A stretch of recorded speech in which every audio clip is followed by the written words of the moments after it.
Hello students. तो आज का अपना 12th क्लास का पहला चैप्टर है फिजिकल केमिस्ट्री का लिक्विड सॉल्यूशन।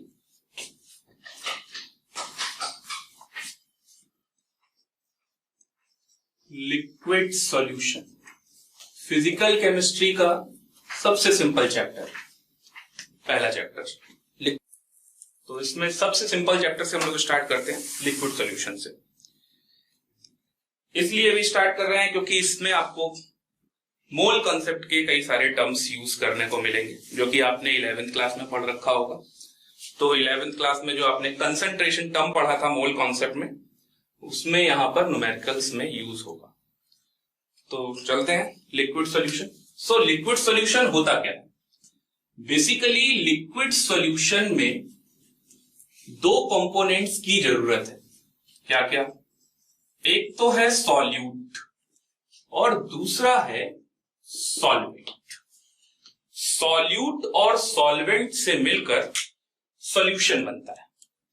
अब ये सॉल्यूट और सॉल्वेंट से मिलकर जो सॉल्यूशन बनता है, इसको मैं कह सकता हूं कि solute plus solvent is equal to 100% solution.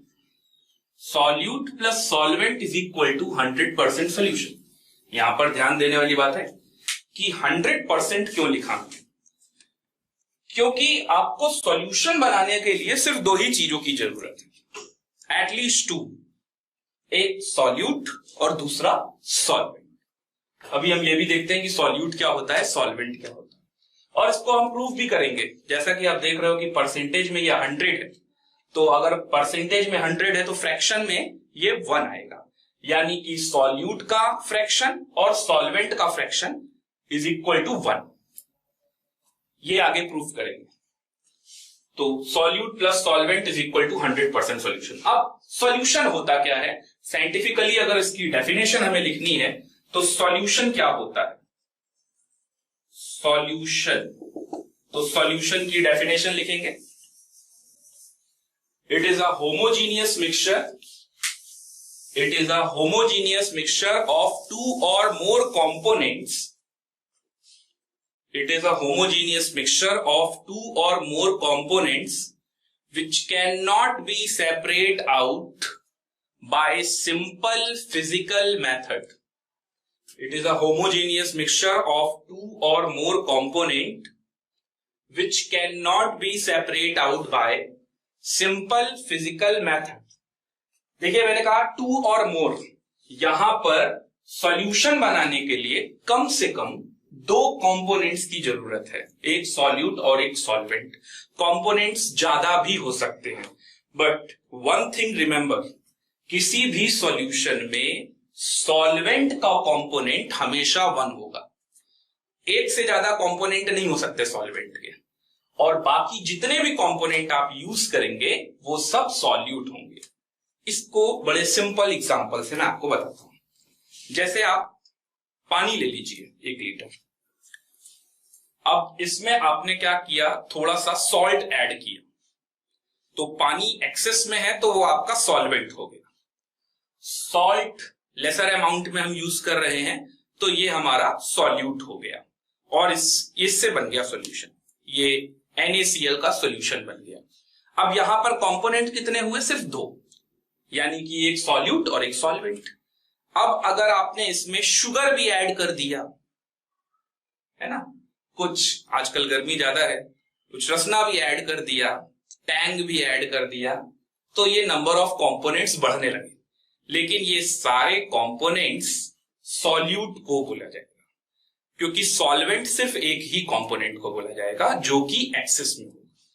तो it is a homogeneous mixture of two or more components which can not be separate out by simple physical method. Simple physical method इसलिए बोला कि NaCl का solution है, इसमें से अगर मुझे नमक को और पानी को अलग अलग करना हो तो मैं सिंपल फिजिकल मेथड से इसको अलग अलग नहीं कर सकता। हाँ, केमिकल मेथड से जरूर अलग अलग कर सकता हूं।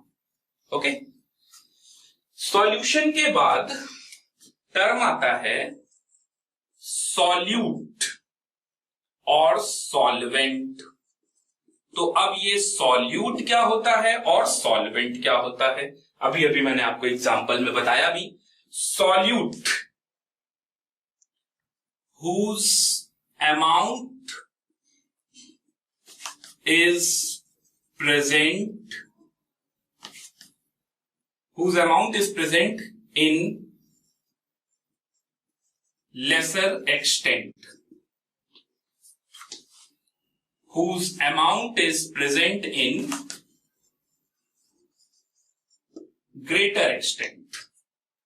सॉल्यूशन में जिसका अमाउंट कम होता है उसको आप सॉल्यूट बोलोगे, और सॉल्यूशन में जिसका अमाउंट ग्रेटर होगा उसे आप सॉल्वेंट बोलोगे।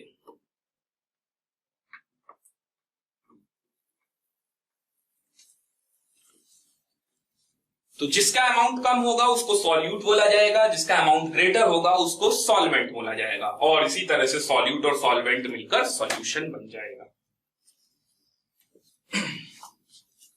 तो सॉल्यूशन हो गया, क्या होता है इसकी डेफिनेशन आपने लिख ली। सॉल्यूट और सॉल्वेंट कोई बहुत इंपॉर्टेंट नहीं है, आपको बस पता होना चाहिए कि सॉल्यूट क्या होता है। सॉल्यूशन में जो कंपोनेंट सबसे कम होता है उसको सॉल्यूट कहते हैं। सॉल्यूशन में जो कंपोनेंट सबसे ज्यादा होता है और एक ही होता है, एक सिंगल कंपोनेंट होता है, उसको हम सॉल्वेंट कहते हैं। ये बात इंपॉर्टेंट है, आपको लिख लेना चाहिए कि सॉल्यूशन में सॉल्वेंट का कंपोनेंट हमेशा 1 होगा, सॉल्यूट का कंपोनेंट 1 और 1 से ज्यादा भी हो सकते हैं, मल्टीपल हो सकते हैं।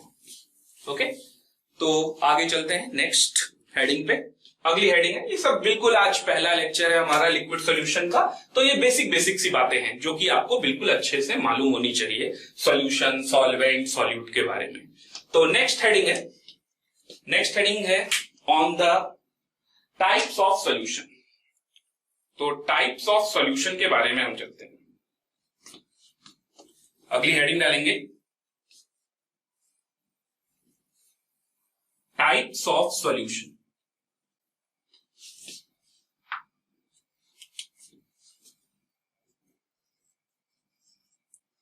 Types of